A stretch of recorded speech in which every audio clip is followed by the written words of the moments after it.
The atmosphere inside the Alamodome was electric as the Mexican crowd roared for their hometown hero, Jaime Munguía. Across the ring, the Irish warrior, Gary "Spike" O'Sullivan, stood unmoved, his thick beard hiding years of battle scars and pride. Both men represented fighting nations, Mexico's ferocious tradition of body-punching champions, and Ireland's fearless heart that never backs down. As the bell rang, they met in the center, like predators, testing each other's instincts. Munguía, only 23 and stepping into the middleweight division for the first time, looked sharp and explosive. O'Sullivan came forward with his high guard, looking to test the young lion's power. A heavy left hook to the body thudded early, echoing through the arena. It was a shot that told the story before it unfolded. Munguía was aiming to break the body, and in doing so, break the will. Spike absorbed it and smiled, shaking his head as if daring him to throw another. But behind that grin was the first sign of pain, a message his body was beginning to feel, even if his face refused to show it. The round closed with both men exchanging hooks, the crowd already sensing they were watching two fighters who came to trade, not hide. The second and third rounds saw a fierce rhythm develop. Munguía pressed forward, his combinations crisp and controlled. Every jab set up a power shot to the ribs or head, and each landed with a sound that made the crowd gasp. But Spike O'Sullivan was no stranger to fire. He had shared the ring with some of the world's best and carried the experience of hard nights and broken bones. He began to time Munguía, slipping the left and landing sharp counter rights. One clean shot caught Munguía flush on the chin, snapping his head back and freezing him for a heartbeat. The crowd hushed as the young Mexican blinked, steadied himself, and came roaring back with a furious assault. It was youth meeting defiance, power meeting grit. The bell ended the round, but not before both men traded heavy leather that echoed like drums of war. Munguía walked to his corner, breathing deeply, reminded that even the young and hungry can bleed. As the middle rounds unfolded, Munguía began to find his rhythm again, guided by the legendary voice of Érik El Terrible Morales in his corner. The Hall of Famer's influence was clear. Munguía was calmer, sharper, more deliberate. He no longer chased Spike. He hunted him. The jab became a weapon, the left hook a hammer. Every time O'Sullivan tried to close the distance, Munguía met him with a double jab and a punishing shot to the midsection.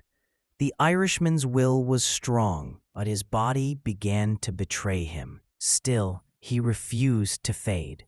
Even when his legs wobbled, he answered every punch with one of his own, biting down on the mouthguard, eyes burning with Irish pride. Midway through the fight, a low blow from Munguía paused the action, earning him a warning and later a point deduction. The crowd booed, but the moment only fueled Munguia's aggression. When the fight resumed, he tore into Spike's body again, each punch digging deeper, each exchange pushing O'Sullivan closer to breaking. The war of attrition was being won not by the biggest punch, but by relentless precision. By round 8, the tide had turned completely.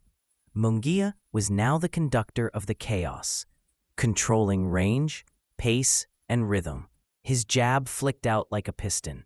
His right hand split through O'Sullivan's defense, and the left hook kept finding its mark on the ribs. Spike was still dangerous, but fatigue had dulled his reflexes. The crowd roared Mexico after every clean shot, the arena vibrating with pride. Morales clapped from the corner, urging his fighter to stay patient, to keep the jab alive. Munguia listened, boxing beautifully while still bringing that trademark Mexican pressure. O'Sullivan's face was swollen, his movements slower, yet his spirit refused to bow. He pressed forward in the ninth, swinging wildly, trying to summon one last spark. Munguia met him with combinations. Quick, precise, devastating. Each jab snapped the Irishman's head back.